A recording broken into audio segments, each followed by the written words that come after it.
आज मैं मेडिटेशन करने बैठी हुई थी और मुझे याद आया कि किसी ने मुझे बोला था, बिन मांगे मोती मिले और मांगे मिले ना भीख. I think this is a doha from Kabir, I guess Kabir Das. And उस टाइम पे जब ये चीज़ मुझे बोली गई थी तब मैं बहुत ही ज़्यादा बैगिंग एनर्जी में होती थी. मतलब I didn't know my value. I used to beg for time, attention, love, emotional availability, and I used to give all the time. I used to be a imbalanced giver, you can say. And that line actually inspired me. I'm not gonna lie, I'm not blaming anyone who said that, the person who said that, but that person actually did me a favor, because I was like, yeah, that makes sense, even though I was offended at that time. But it did make sense to me that I am begging right now and I need to stop. And I stopped. It took some time, not that I stopped immediately. It took some time, but yeah, I stopped. Ab kya?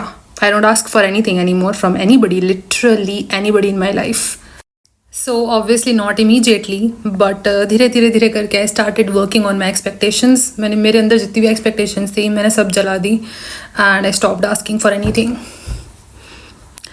अब क्या? जो मतलब ये easy होता है ना बोलना किसी को, कोई तुम्हारे लिए कर रहा है कंसिस्टेंटली तुम्हारे लिए चीज़ें कर रहा है, वो भी तो कुछ एक्सपेक्ट करता होगा ना वापस.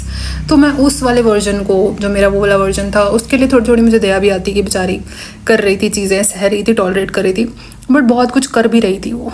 मतलब she was giving a lot more than that person ever deserved, but she was doing. And जब उसने मांगा, जब उसने अपना मुंह खोला और बोला कि मुझे भी चाहिए, तो उसको ये सुनने को मिला कि तुम भिखारी हो. बेसिकली मतलब इनडायरेक्टली तो भिखारी ही बोला गया था. लगी उस टाइम पे बात बहुत दिल पे लगी थी, पर मुझे वो कभी भूली नहीं बात. मतलब होता है ना ऐसे कि मतलब हम लोग किसी को कैसे फील कराते हैं वो हमें कभी नहीं भूलता. शायद मैंने भी दूसरों को कुछ बुरा फील कभी ना कभी कराया होगा लाइफ में, उनको भी नहीं भूला होगा, बट हाँ मुझे भी नहीं भूला. So but that helped. कभी कभी कड़वी बातें ना तुमसे बहुत सारा हीलिंग करवा देती हैं. So I don't have any hatred for anyone. मेरे अंदर थैंक्स ही निकलता है हमेशा दूसरों के लिए, स्पेशली जिन्होंने मेरे साथ बहुत बुरा किया. आई स्वेयर टू गॉड, जितने लोगों ने मेरे को मतलब खा लिया ना, मतलब मेरी पूरी बीइंग ख़त्म हो गई जिन लोगों के साथ रह के. मैं इतना रोई हूँ, इतना पागल हुई हूँ, इतना परेशान, इतना डिप्रेस हुई हूँ जिन लोगों के साथ मैं, उनको मैं मेरे दिल से बस एक ही चीज़ निकलती है, थैंक यू. अगर तुम लोग नहीं मुझे मेरी लिमिट पर पुश नहीं करते ना, तो शायद मैं ये नहीं होती आज जो मैं हो गई हूँ. ये डिटैच्ड वर्जन जो मुझे अपना देखने को मिलता है, it's beautiful, it's peaceful. most of the times I'm alone, and that aloneness is very beautiful. And मुझे ये aloneness कभी भी टेस्ट करने को नहीं मिलता अगर मैं consistently यहाँ वहाँ होती तो.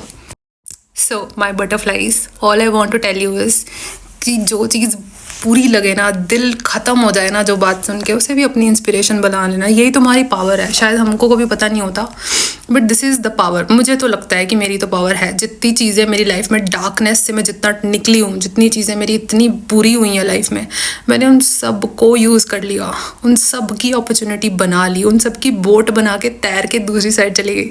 तो ये चीज़ हो सकती है. कभी कभी हमारी लाइफ में दुख आता है ना, we look at that like oh my God, how can that happen.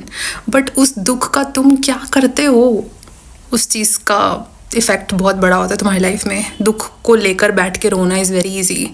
दुख की नैया बना के पार हो जाना is very difficult. And if I can do it, you can also do it.